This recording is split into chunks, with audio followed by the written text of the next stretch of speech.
Good morning, everyone. Thank you for joining us today. I'm with the Pro Bono, my name is Sandhya Kidd, and I'm with the Pro Bono Innovation Fund of the Legal Services Corporation. Joining me today are Angie Wagenhals from Montana Legal Services Association, Tony Liu from Community Legal Services, Community Legal Aid Southern California, and Catherine Harris from the Volunteer Lawyers Project of the Boston Bar Association. So thank you for joining us this morning for Shark Tank Technology Edition. So we've half completed introductions. You will know who we are, but we would like to know a little bit about you. So we're going to be using Poll Everywhere today, so please keep your phones out. And I kind of pick the category that applies to you best. We find it works best if you use the pollev.com/LSC121 to put in your response.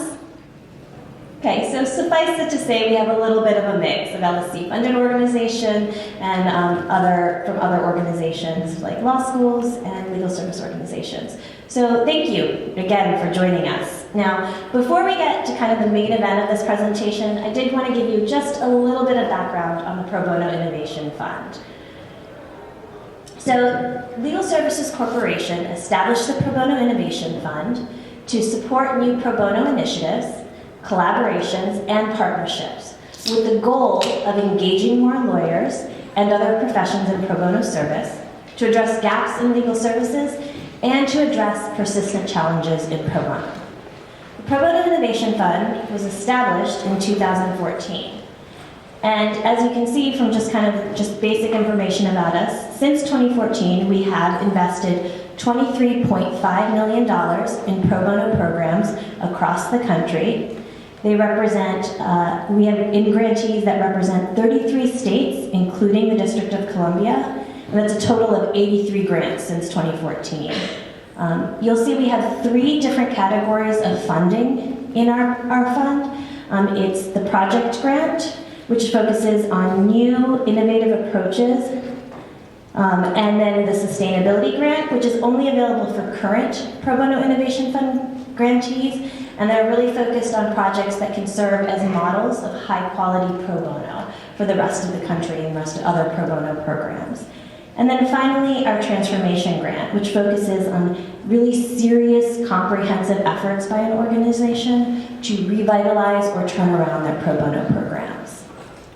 Those 3 categories of funding have been available since 2017. Our project fund our project category has been in existence since 2014. So just, a little bit about us. Our grant is available for LSC-funded organizations.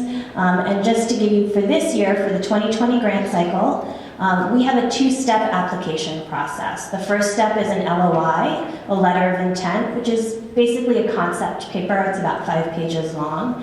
And then if you are invited for a full application, and then after full application, we determine funding. So for 2020, the LOI was published in December, and it is due on February 10th, 2020. The invitations for full application will happen around mid-March. Full applications will be due in May, and funding decisions will be in late June 2020, with an official grant start date of October 1st, 2020.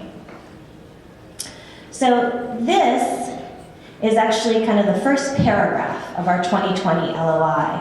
And if you see the highlighted language, it says LSC requested these funds for grants to develop, test, and replicate innovative pro bono efforts that can enable LSC grantees to expand clients' access to high-quality legal assistance. And it says the grants must involve innovations that are either new ideas or new applications of existing best practices. Each grant would either serve as a model for other legal services providers to follow or effectively replicate a prior innovation. And I highlight this language because I want to emphasize 2 things.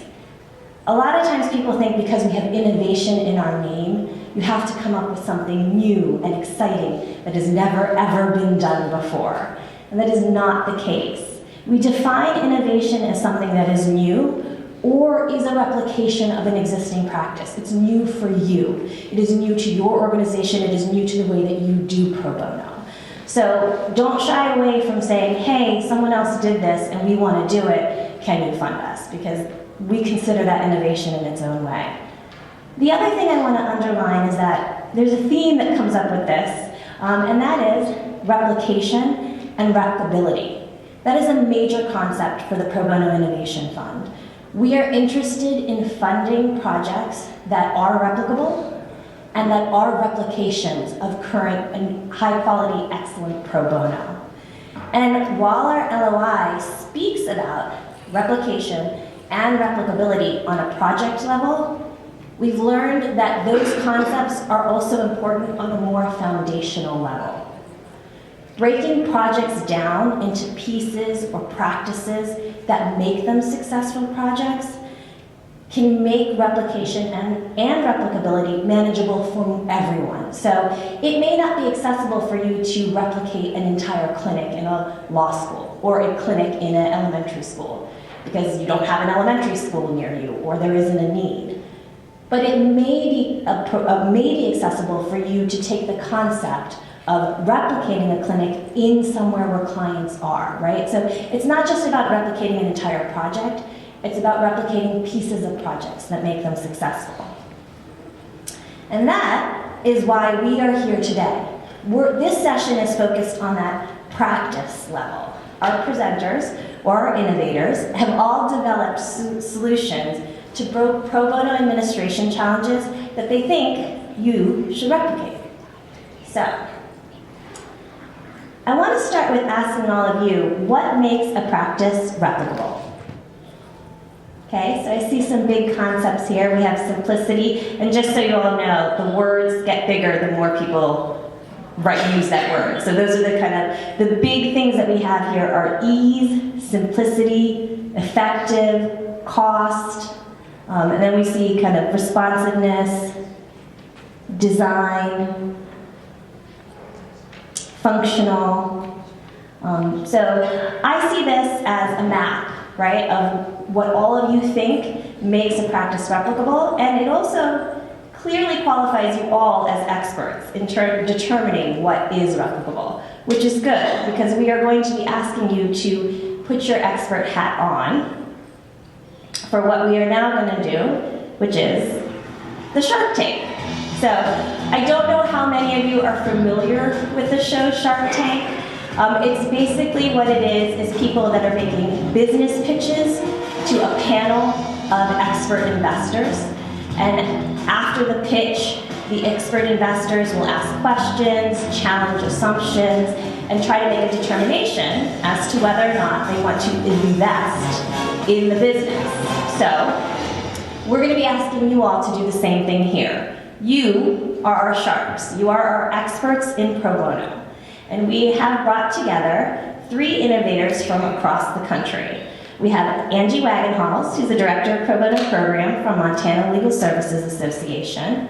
We have Catherine Harris, who's the Economic Fairness Project Coordinator from the Volunteers Lawyers Project of the Boston Bar Association. And we have Tony Liu, who's the Director of Pro Bono at Community Legal Aid Southern California. So they are each going to make a pitch to you about their innovation. After their pitch, we will give you all an opportunity to ask questions, challenge them, and then at the end, you will be voting on the project or the practice that you think is the most replicable, which you would like to invest in. Okay, so I'm going to turn it over to Angie. Thank you for the introduction, Sandy, and thank you all for joining us. My name is Angie Wagenhals. I'm the Director of Pro Bono at Montana Legal Services. And while there are no prizes, this certainly is a competition. So I would like you to keep in mind when you're voting that I had to go first. That's really hard. But I want to talk to you today about one of our favorite developments that came out of our Pro Bono Innovation Fund grant, and why I think it's easy and something you should consider implementing at your own programs. So client signatures. They're easy to talk about. We all know they are very difficult to get. One thing to imagine what it must take to sign on the dotted line, and a whole other thing, especially in a rural state like Montana, to actually get somebody to do it. They are required for so many things, but least of all, citizenship attestations, retainer agreements, releases of information, things we have to have in order to do our jobs. And I think a lot of us at Legal Aid feel like this, an elite Olympic athlete just ready to get off the blocks. But we're ready to help people. We have attorneys that want to help us. We have staff attorneys that are eager to do the representation. We want to provide our clients with good legal services.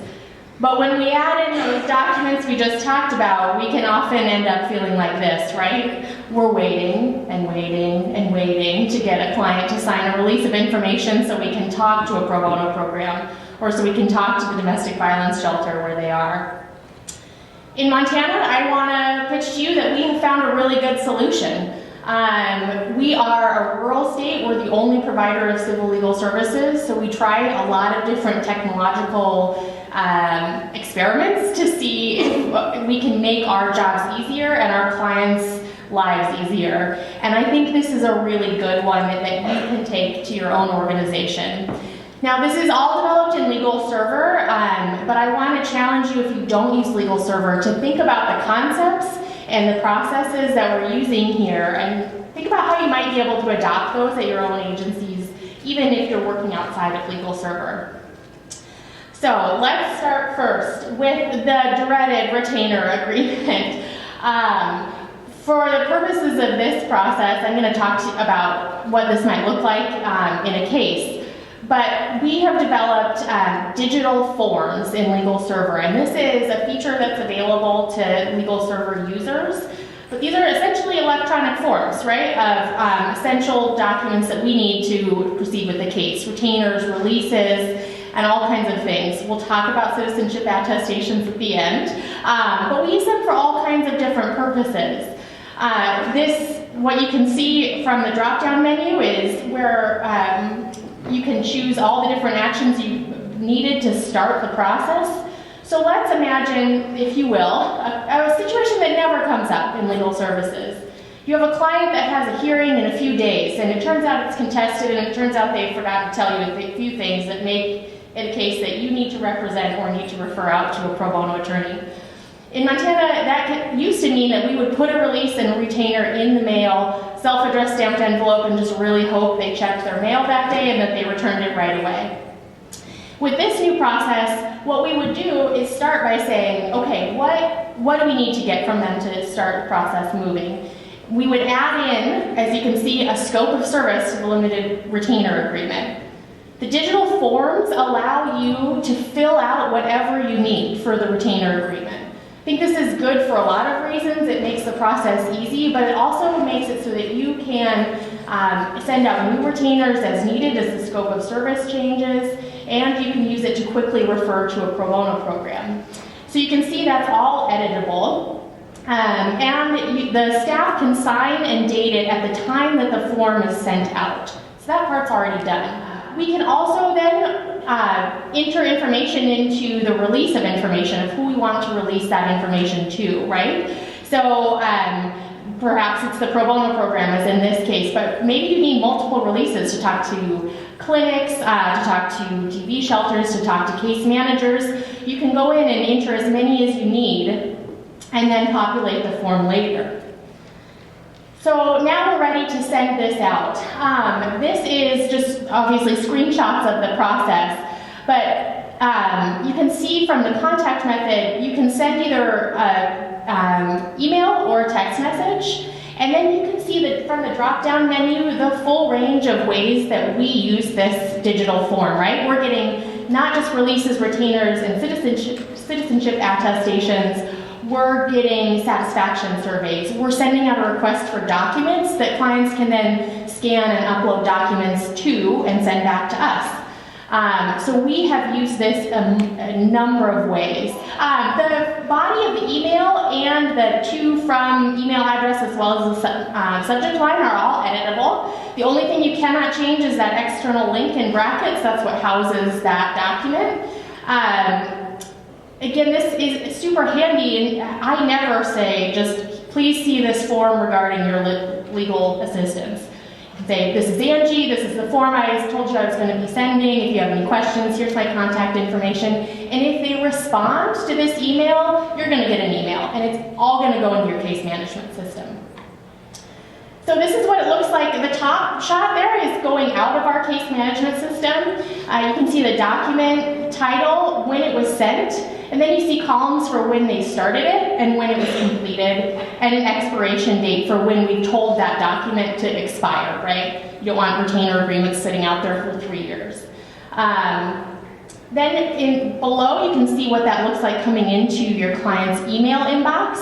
And then when they click on that, when they open that email, you can see the message body there. Once they click on that, they need to enter their birthday, and this is a security measure. It's also, I will be honest, one of the things you do have to tell people up front is, hey, this is what we have for your birthday, did we get that right? And don't forget to enter it as month in this particular format. Once they click continue, they're taken to the form. They need to type their name. We'll go through that here in a bit. And it populates right back into our case management system, right? So you can see they started it and completed it and the date they did that.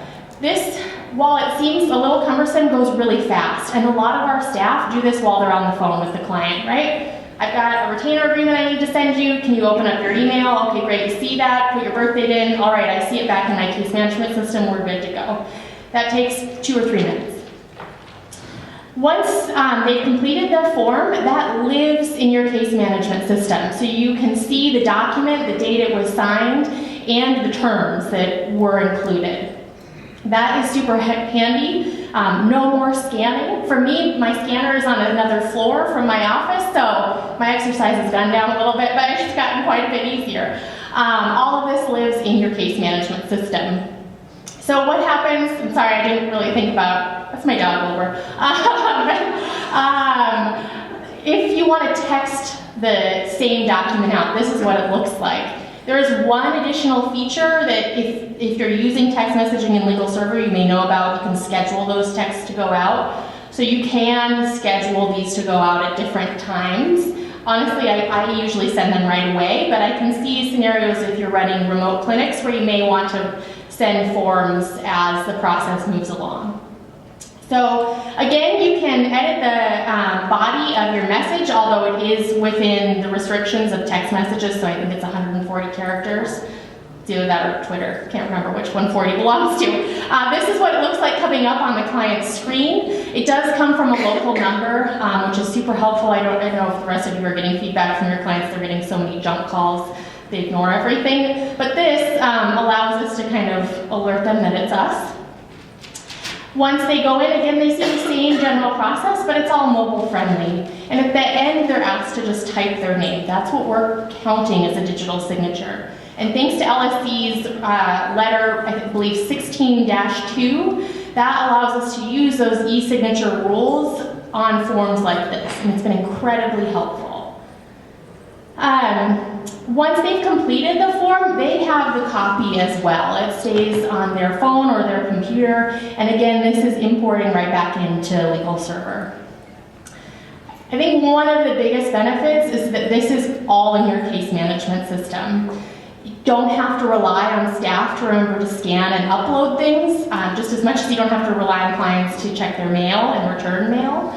It lives in your case management system. The terms that you've agreed to in your retainers live in your case management system. There's a really strong paper trail that is connected to your communication with that client. So again, in your voting, don't forget that I'm not afraid to talk about citizenship signatures. I've got to rig it as much as I can. So citizenship signatures are one of the bigger things we had to think through when we implemented this. We wanted to make sure we were following all the rules. But if, like you, and LSC staff maybe cover your ears, maybe sometimes you forget to get a citizenship signature for somebody that came in the office and you provide a little bit of advice and then they left. And you're going through to close cases and realize, oh no, I forgot. I need to get the citizenship signature. This works so well for that. It also attaches to retainer agreements. You can tell the digital form in Legal Server to include the citizenship attestation. And it does allow people to upload documents. So if somebody selects no here, they're given an opportunity to upload the supporting documents. Now this is something we check when it comes into our system, but it does give people a chance to actually include at the front end the things we're going to be asking for anyway. So you can see some of that language there. Once they select yes, they need to sign. And then there's an added step with the citizenship signatures. They get an email confirming that they've signed this document and with our contact information if they need to change that. So I think that it's pretty clear, or I hope it's really clear, how much this helps legal services staff, how much it cuts down on postage. Huge, huge cost saver, I'm sure. I haven't done the math, but I imagine it's in the millions. And I really want to emphasize how helpful this can be for clients. And if you think about the amount of paperwork and back and forth and red tape our client populations are forced to deal with just to exist, we should make things as easy as possible for them, right? Think about any civil legal case. Our parenting plans in Montana are over 100 pages long. So let's get those retainers and releases out in a format that people will actually see and use. I was going to try and make up some statistics about how nobody checks their mail or uses hard copy things anymore, but there were only .com stats available, so I couldn't do that. So in closing, I would encourage you to think about how you can make your process as easy as possible. I think digital forms and electronic signatures and utilizing some of the rules that LSC has adopted and the technology out there to do it is a good first start. Early off the blocks. Great. Sonia has to take the mic out to you since we're broadcasting, so just give us a minute. All right. And Sharks, I expect you to challenge this, so come up with some questions, really test her and this idea. Thank you. I'm Alan. Maybe I came and visited. Yes, I remember. Hi, Alan. One of our concerns has been this notion of date of birth as your verification, because too many people, abusive spouses might know somebody's date of birth, and particularly if you're going to say we have your date of birth as this, how do you justify that as a good enough verification that's really the correct person signing a document?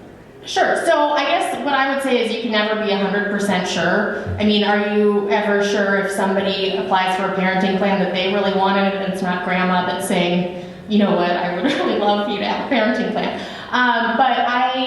In terms of how we do our best to make sure it's safe, we ask our clients at intake if the email and phone number we have is a safe way to contact them, and text and email. And we confirm that, and it's in our case management system. If it is, that birth date does not auto-populate, so they need to enter it as they know. I will say we don't use this as often with our DV cases.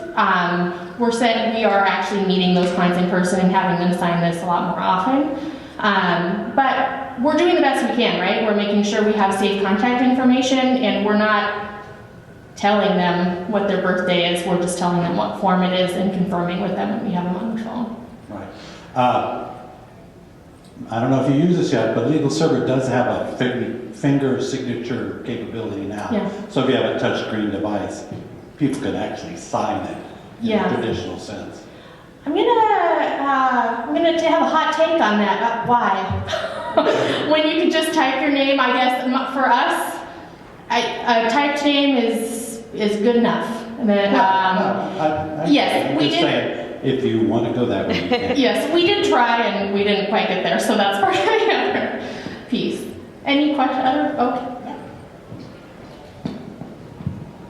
Hey, I'm just curious, how out of the box is this for Legal Server? Meaning, like, how much work had to go into creating it? Is it just like something anyone can do a drop down, or is it like 20 hours of meeting with your IT team, just realistically speaking? It's pretty easy. It is out of the box, and I did check with our head Legal Server person that knows how to fix all legal server stuff, and she did say there may be a small cost that's associated with that and text messaging combined, but It is pretty out of the box. I can do it, and I did not figure out how to sync my calendar with this time zone. So if I can not do that, I mean, I can do this. I think most people can handle it. It's pretty easy. Thank you. Mm-hmm. What's your rate of response? So it depends on the document. Shockingly, if it's something that's going to get somebody a service, we get a lot more. If it's a citizenship signature that we're like, no, we have to have this, it's less compelling. So for people to sign, I think we're hovering right around 70 to 75%. When the clients get to the I'm not a citizen portion and then they have to upload the forms, can you describe that more and how clients are able to do it? Can they use their cell phones? Like, what's the process for that? They can use their cell phones, they can scan and attach it, or they can take a picture and attach it as an image. For those types of sensitive documents where we really want to make sure we have good documentation that it's someone we can help under LSC restrictions, we're going to see that and go back and do as much as we can to get the original and scanned into our system from the client. But this allows us to at least start the process. Yeah. Any other questions? Hi, I was just curious whether a typewritten signature, a typewritten name is a legally binding signature. Yes, it is. And LSC, in their letter, adopted those federal e-signature rules, and that's laid out in that. And we do, I don't know if you could see, we do put quite a bit of language in that says, by typing your name, this counts as a signature.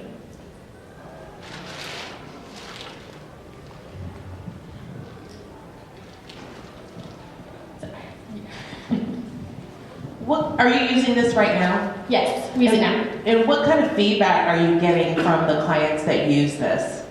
So the feedback we get is usually positive. If we get negative feedback, it's because they can't get into the form because they're not using, their birth date doesn't match with what we have. We've got one date wrong or something like that. So we get pretty positive feedback, especially when we text. It seems like that's what our clients like to receive this in.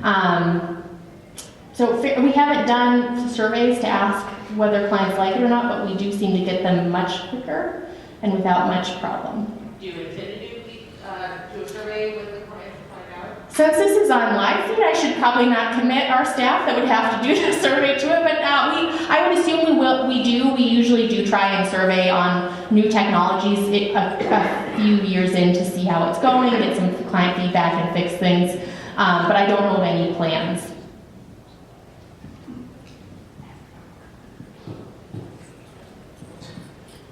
You mentioned, you used the word paper trail, and then of course it's all actually in the system, not on paper. Right. You don't ever print out a paper version, right? Do you keep one locally, or is it all on Legal Server in the cloud so that if you were disconnected from Legal Server, your retainers would be gone? Do you have a local, backup of it or something? I do not know, given my struggles with the calendar function of my phone, they don't let me in charge of any tech. I don't know with the storage, whether we have a backup of that or not. I'm looking to my colleague Alex to see if he knows. We probably follow the same backup procedures as we do with everything else. Yeah, we probably follow the same backup procedures as we do for everything else. We are not printing off copies. We do not keep hard copy case files. Everything is in Legal Server, and I don't know if we have what our backup looks like. I'm sorry. I'm not the tech person. Okay, we have time for maybe one or two more questions. Do you use these forms for volunteer lawyers to get info back from volunteer lawyers? We don't. We use email templates, and we have a session at 3:30 if you're interested on that. We use email templates to communicate with volunteer lawyers to get that information back. This, I think, would be an excellent way to get outcomes from attorneys, from volunteer lawyers. We just have not implemented that yet. I think it would be something to consider.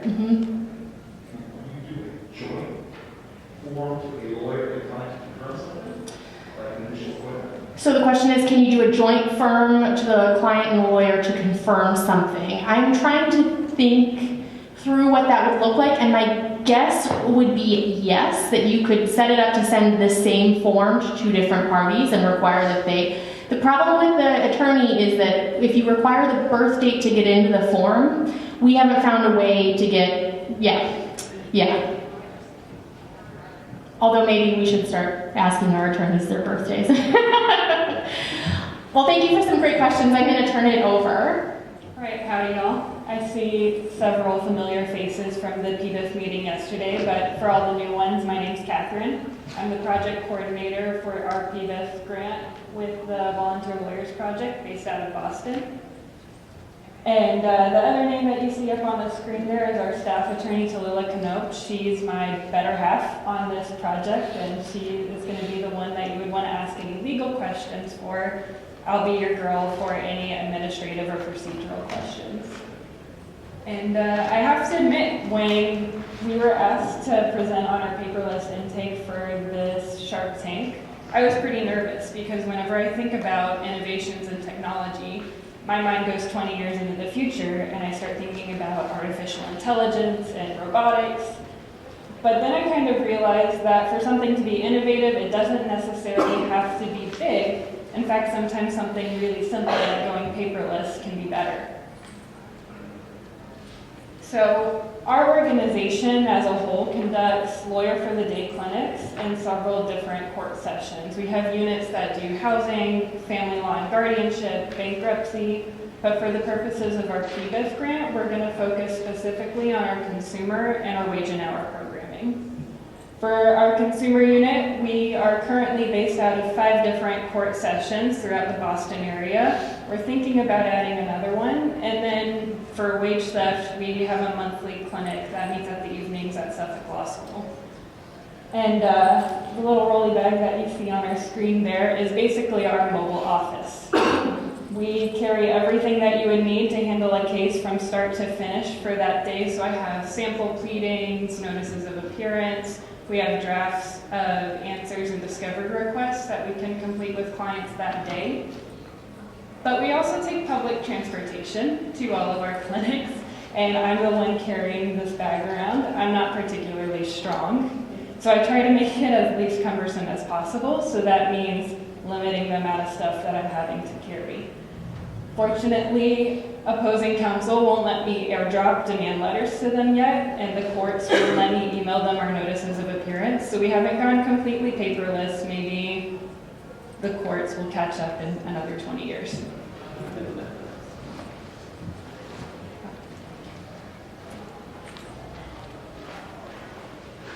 So one of the best things that we've been able to do to go paperless is start bringing along tablets and Wi-Fi devices to all of our clinics. With these, we have internet access because you can't rely on the court's Wi-Fi to be both secure and reliable. So the Wi-Fi devices have been super important for that. And this lets us do a complete intake with our clients, start to finish, and uploads it onto our cloud-based case management system, Legal Server. And here we are at clinic. Are we cute, y'all? So to do a complete intake, start to finish, it can take up to 10 minutes, depending on how chatty our clients might be. And we basically start off with a pre-screen to determine eligibility, and then we'll go through the complete intake with them. For our consumer clinics in particular, I kind of like to think about them as like the Iron Chef of being an attorney. So we meet these clients the day that they have their hearings. Usually it's half an hour before the session starts, and that's all the time you get to prepare for these cases. Opposing counsel can be as agreeable or as disagreeable as they want to be. And for fun, sometimes we'll have a secret ingredient like identity theft. So part of my job as the paralegal who's doing all of these intakes is to get our clients through them, start to finish as quickly as possible, so that our pro bono attorneys can maximize the amount of time they have to prepare for these hearings. So I try to give them at least a little more than half an hour. So we start off with the pre-screen. This is where we'll check the citizenship status and make sure they have all of the necessary documents we need for that. And we'll determine their income to make sure that they're LSC eligible.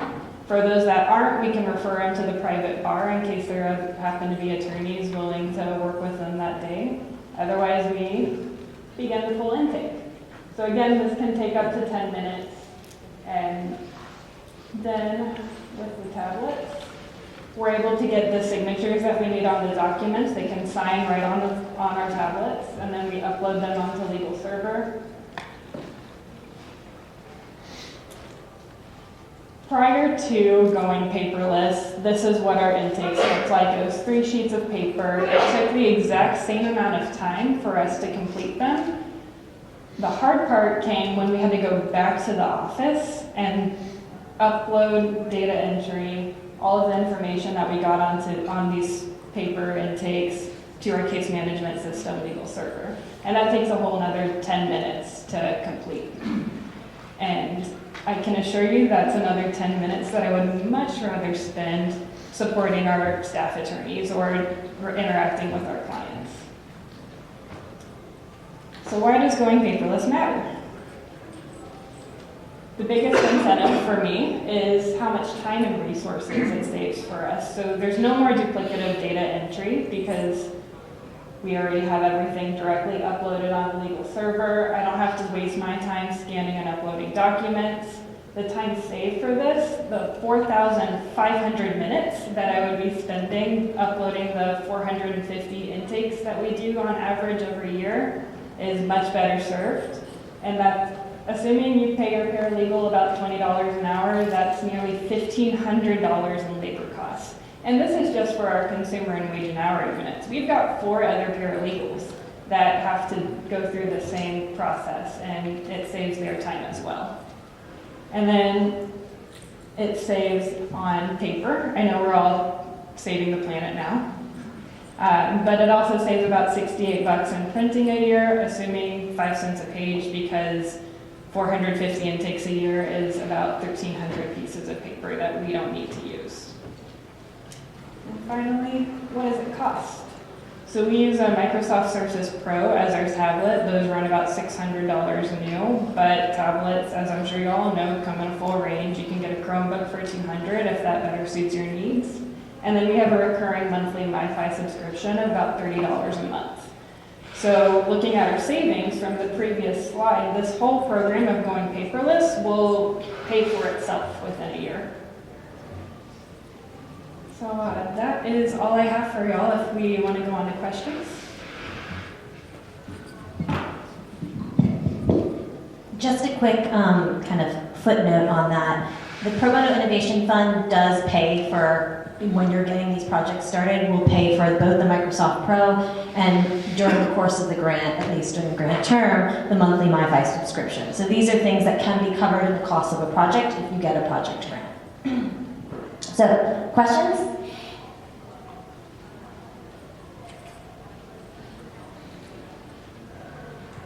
Hi, my program does a lot of lawyer of the day projects as well, live in court. And I've been somewhat resistant to using tablets because of the bottleneck it could create, because it's much, I mean, here are all the advantages of having it be electronic data, but I've got 10 people showing up at the same time. It's much easier for me to hand out 10 clipboards with all the forms I need to complete. But if I only have one tablet, and it's one at a time. So I'm just curious how that is working for you. How many tablets do you have? So we always bring 2 tablets with us to clinic. Usually it's just me there conducting intakes. If we have interns, we bring them along too to help out. And we really had that same fear when we transitioned into this. We were worried about it creating a bottleneck effect and being time consuming. But the actual reality of it is it didn't actually end up taking that much longer to do an online intake than it did on paper. And then it just saved us more time when we went back to the office. I had a question about if you have had technological glitches where you've had them go through the process, and if you've had any situations or how you would handle it if you go back and none of the attachments went through, because technology, there's always a possibility of failure. So have you had that problem, and how, do you have a backup plan in that situation? So what I would always love to blame on technological error for any issues that come up usually ends up becoming an error on my part. Maybe whenever they had to sign the retainer agreement, I didn't upload it properly or I didn't save it onto the desktop, and that's on me. So usually then it's damage control. We are able to send an email or a text message and get people to sign the forms that we need to do, but most of the issues that we've had come up have been entirely user error. So it just comes on me to be careful. What substantive areas are covered by your clinics? So for the PBIF grant, we do consumer debt collection and the small claims and civil sessions. And we also cover wage theft cases. But our organization as a whole works in housing, family law and guardianship, bankruptcy. We kind of run the whole course. And do you use this, the paperless intake in other clinics that are not under the PBIF grant? Yes, ma'am. It's an organization-wide program. So when you're using the tablet, is this it's a live intake in legal server that you're just using actively remotely? Is that how that's working? Yes, sir. So do you also then have the capacity to do conflict checking right then and there while you've got the person there? That is part of the intake process. So it'll look and see all of the other similar cases in legal server and see if the name is duplicative or if we've worked with them before, which is actually nice when we do have returning clients because sometimes they might have another small claims case. And we're able to look and see exactly what we did with the client in their previous case to make sure that our advice and our follow-through stays consistent. What's the volume of clients that you can see through this? Like with, if you've got if you're doing the intakes, right? Like how many clients are you seeing in a morning or at a clinic? So for our consumer debt collection clinics, the median number of clients that we see is 4 per session. But last week we happened to be in a session where the clerk accidentally scheduled 150 cases to happen in a single day. And we had 15 clients show up to work with our 5 staff and pro bono attorneys. And we were able to process all of those intakes and get them all served. I think there was another question somewhere.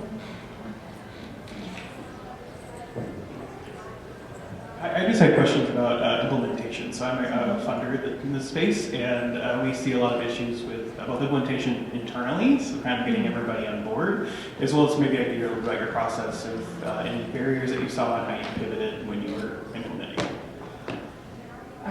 So for full disclosure, I've only been with this organization a little bit over a year. I started halfway through our project grant, so I wasn't able to be there for the implementation, but I imagine just telling people this is the way we're going to do things now. We're going paperless, making sure all of the instructions are really clear is going to be your best results. So I feel a little bit like someone watching their kid on stage doing the recital. I'm so proud. But I'm the senior oldest person at this organization, so it would have been hardest for me to go the paperless route. But due to, we have people there who are very good at training and at pushing this along, so it really hasn't been difficult to implement it. But I have to be very grateful to the more tech savvy people in our office who've taken those of us who are a little reticent along with them. We have time for 2 more questions. Here. I have a time question. How long does it take on average to do the individual intake? So that depends entirely on how chatty the client wants to be. Sometimes they think I'm going to be their attorney, so they want to explain their entire legal issue and what's going on at home and their kids and their dog, all of that within the intake. And so I kind of have to control the conversation. Usually it's about 5 to 10 minutes max.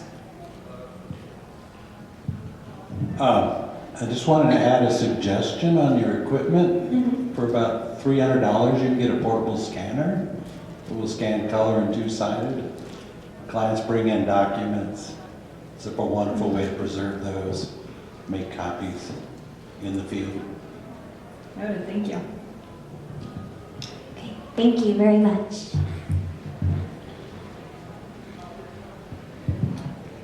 Hi everyone. My My name is Tony Liu. I'm the Director of Pro Bono at Community Legal Aid SoCal. And I'm here to talk about using pro bono relationship management using CRM software. I started this role in November of 2018. And about a week into the job, I got a call from a pro bono partner at a big national law firm. And he reached out asking about pro bono volunteers, our volunteer opportunities. And I called him back and asked him what they might be looking for and pitched a few ideas. And I didn't make the sale. You know, this was one of the first things he said to me. He said, I'm a pretty sophisticated consumer of pro bono. So, and I don't think it was because there was anything inherently wrong with the pitch or my delivery, I hope. We were only a week into having a director of pro bono. Prior to that, we didn't really have a coordinated, centralized pro bono, so we just didn't really have our act together, and I think he recognized that. But I think he was also signaling to me something pretty important. This really stuck with me, not because of the content of the sentence or the messaging. It had a lot to do with sort of, you know, all of us who are in pro bono, we know that it's not as easy as just putting together a case list and organizing a few clinics, and then, you know, if you build it, they will come, right? Like we have to do work. We have to add value to what we do to make sure that it's accessible to volunteers. It was just that no one had ever put it so bluntly, so directly to me. And our pro bono attorneys, whether they all consciously think of themselves this way, they are consumers of pro bono. They're our customers. So if our attorneys are our customers, then the pro bono opportunities, the clinics, the programs, the cases that we provide are all products that we have to develop. We have to design them, we have to develop them, we have to pitch them.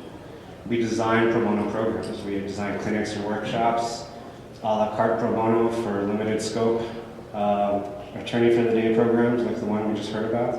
There's even, you know, initiatives to develop pro bono from your desk for the, you know, the Amazon Prime and Uber Eats generation who don't want to leave the comfort of their swivel chair. And if you're really more focused on case placement, well, we pick cases, we package them, we pitch them, and we provide support, customer support. And then, you know, if the case or the client's not a good fit, we accept returns. So, and not to belabor the point, but since we're in Portland, the epicenter of the food truck culture, we've also got programs where we put pro bono attorneys on a bus and take them out to rural areas to deliver pro bono services. Though I guess in this case, maybe the pro bono attorneys are really the product, not the consumers. So these are examples of the lengths that we'll go to find ways to organize and coordinate legal service delivery to increase pro bono engagement, to better serve our clients with the resources that we have. We add value, we make it possible for lawyers to engage in pro bono. We're offering a service, a product. And we're all pretty good at innovating these services. We come to these conferences and we steal from, we're inspired by each other. We iterate and we replicate. And we design. And we've segmented our markets, right, for law students, for solo practitioners, for large firms. We've done pretty much the things that effective businesses do to develop their product lines, whether we're doing it intentionally or not. So if we accept that we operate in this sort of product consumer framework, where are all the innovations in our service delivery processes and the ways that we manage our work? So in business, it's sort of axiomatic that the cost of acquiring a new customer is many times higher than retaining an existing one, right? So depending on studies, maybe it's 5 to 25 times more expensive to try to acquire a new customer than it is to just maintain one that's already, that you're already engaging with. And this is really especially true when you think about volunteers, especially good volunteers. We've all had that one volunteer who's just super easy to work with, who's completely passionately engaged and dedicated to your mission, who operates almost like a staff person for you. You find it an absolute joy to work with him or her. For us, for example, we have an attorney who's a retired attorney who's been volunteering with us for 35 years. He just comes in, gets his list of intakes, does his callbacks, gives legal advice over the phone, and leaves in time to go have lunch down the street. So he's not. Just think about that volunteer that you have in your organization, and then think about how it felt when they left, and the thought of, well, now I have to go find another one, right? I have to find another attorney. I have to develop that relationship. I have to train them. So our ultimate goal is really to provide legal services for our clients, but the way we do that effectively is by cultivating these relationships with our volunteers. So how do you manage and optimize your current and future pro bono relationships? Before I started, as I mentioned at CLA SoCal, we didn't have a centrally coordinated pro bono program. Volunteers often found us by calling our main number and speaking to the receptionist, or they would call a staff attorney they happened to know, or a staff attorney who happened to want a volunteer for a project or a case would just pick up the phone and dial somebody that they knew. At some point, an enterprising IT person in the organization, before I was there, created an online volunteer application. And they used the Microsoft Flow to connect that to a SharePoint list. So, okay, great, we now have a SharePoint list of volunteer applications. At the same time that they used Microsoft Flow to create a printable PDF version of that application that went to a shared Outlook inbox. That Outlook inbox was shared with 18 different staff people who could sift through those applications, resumes, and cover letters in that inbox and see if there was anyone that they wanted to contact. 18 people. One inbox, no referee. So maybe the volunteer gets contacted by a staff person, maybe not. Maybe a volunteer gets contacted by 5 different staff people, all of whom want a piece of the volunteer's time. And sometimes even after the volunteer's been volunteering with us for a month, they're still getting calls from staff saying, hey, I see your application to volunteer with us. Are you interested in working with us on this project? When I came in also, there were Google Docs in the mix. I don't know exactly how and when that happened or why. And the person who had set them up was no longer with the organization, so getting access to them was tricky. But okay, so setting aside the recruitment and onboarding and getting clients or volunteers matched up, now they're volunteering with us. So we get them into our case management system, which in this case is LegalServer. But wait, at the same time, the IT person who built the online application realized that we also need to track additional information for reporting to our wonderful funders. A lot of information that wasn't collected in the actual application form itself. Also, we need to track time. So they had the brilliant idea of adding volunteers into our payroll system in a separate payroll category of uncompensated employees.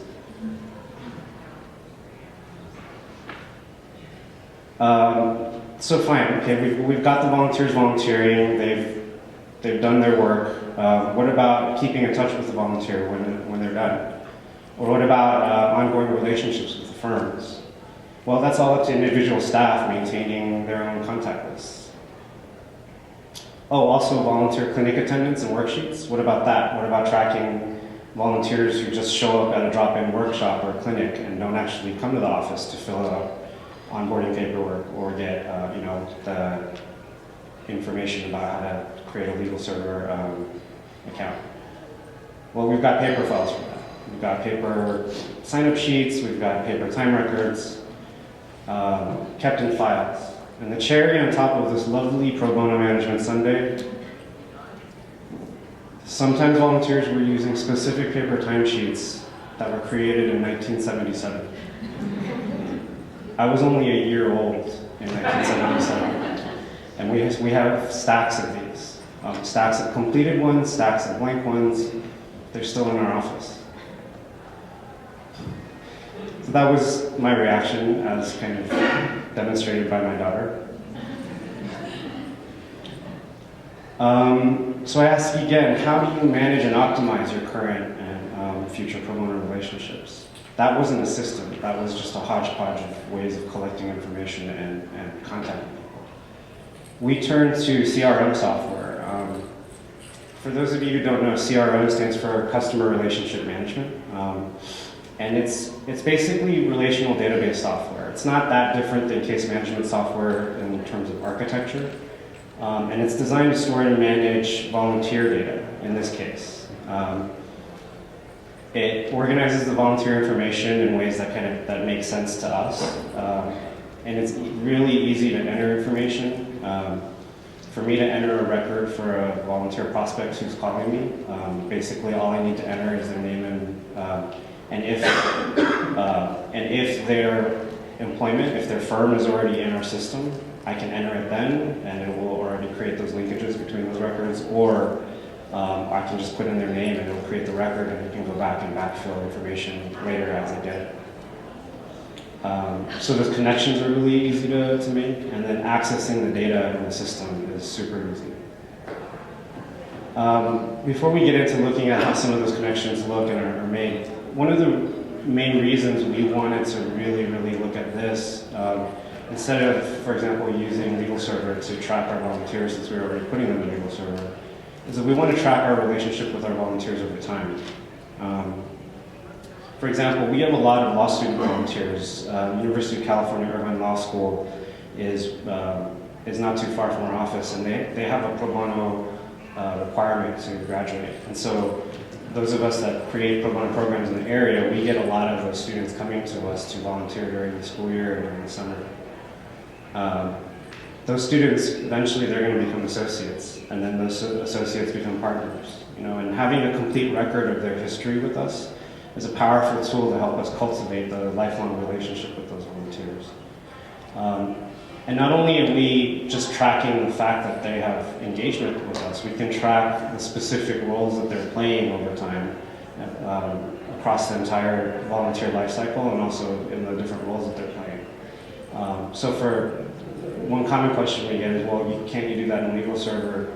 You can and you can't. You can't create custom objects in LegalServer, so you can't have a way to associate multiple kind of sub-records to a profile in LegalServer very easily. There are kind of workarounds and ways around that, but with most CRM systems, that's sort of a expected and built-in feature that you can create these custom objects where you can create one-to-many or many-to-many relationships, which are crucial if what you're trying to do is create a complete record of all of the relationships that you have and mapping those out.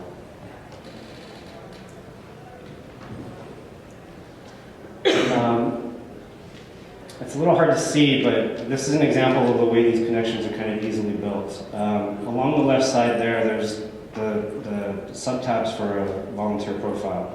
There's the About section, which is the general information just about the person, contact information, and certain categories of information, like are they a large firm, small firm, and those are all customizable tags. But what is also available is a timeline, and that timeline gets kind of created automatically based on actions that you're taking in the system. There's also employment information, so employment histories. You can create a different record for each job that person has as you kind of have your relationship with them, so you can kind of see the different firms they've been in, or if they've kind of moved from,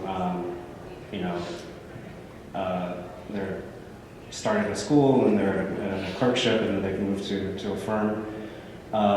There's also custom, I mentioned custom objects. We created volunteer positions as a custom object. So if somebody's volunteering at an expungement clinic, that is one volunteer position, but at the same time, they may be also, helping out in our SSI clinic. So that's a separate volunteer position where we can actually create those as custom objects that they are linked to. And then when we go to the expungement clinic record, every person who has that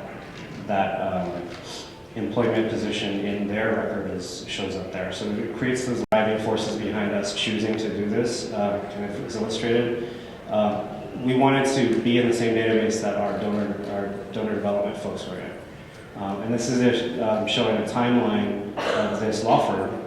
And it shows that they they made a pledge to donate to one of our events, and it shows the record of us receiving the pledge, but it also has records of, on the pro bono side, our communications with them about developing a signature project.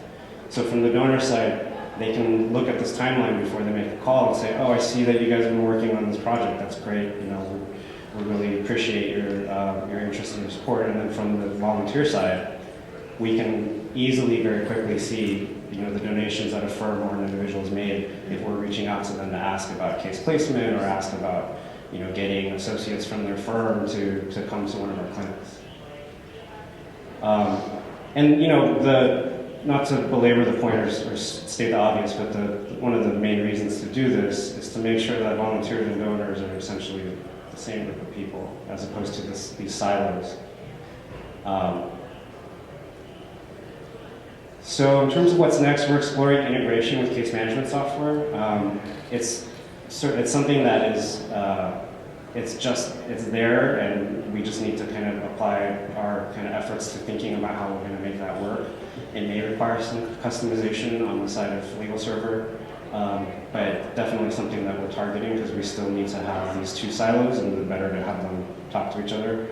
We also want to integrate our application, our volunteer application form, so the data that the volunteers are inputting into the form will go into the system automatically. We want to add volunteer resources and training materials to that volunteer portal, so there's a clear, centralized place for volunteers to go to if they're unsure about processes or other information about volunteering with us. And we want to use, but you know, for big picture strategic goals, we want to use the volunteer and donor data to develop personas for strategic planning, to kind of get a picture of who our volunteers are and who our donors are, and be able to use that to strategize. And then we want to use data visualization and create dashboards to really be able to allow leadership to have insights into our current volunteers and their trends. So, you know, again, I ask you, how do you manage and optimize your current and future pro bono relationships? Is this something that you focus on, or are you more focused on the products? Are you more focused on the sale and not necessarily the relationships? And then I'll just say that we went from that hodgepodge of all of those different tools to now 2 systems. It doesn't have to be Neon CRM. There are lots of CRMs out there. But I encourage everybody to think about how those tools can be used to really maximize your engagement. I just had a really quick question. How did this translate into an actual retention of your volunteer attorneys? Do you have a rate of retention? Yeah, so we're in the early phases of implementing this, and we're kind of really just beginning.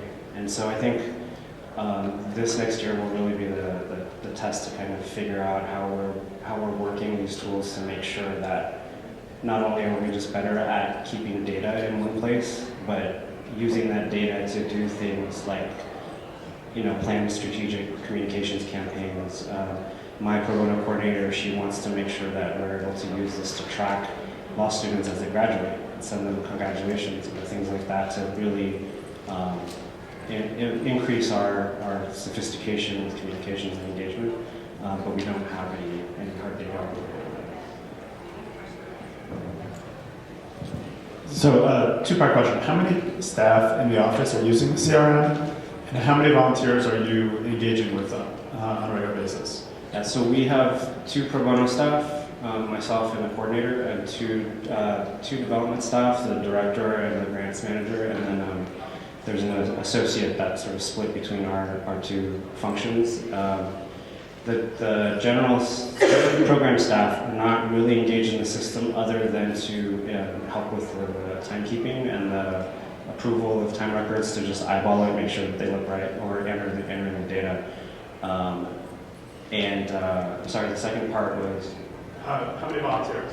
Oh, so I think right now we're just starting. We've only got about, I think, 65 volunteers entered. We've made a decision not to go too far into historical, records. We're kind of starting clean, and that sort of goes along with the fact that our pro bono program is kind of starting clean with the transformation grant that we're a year into.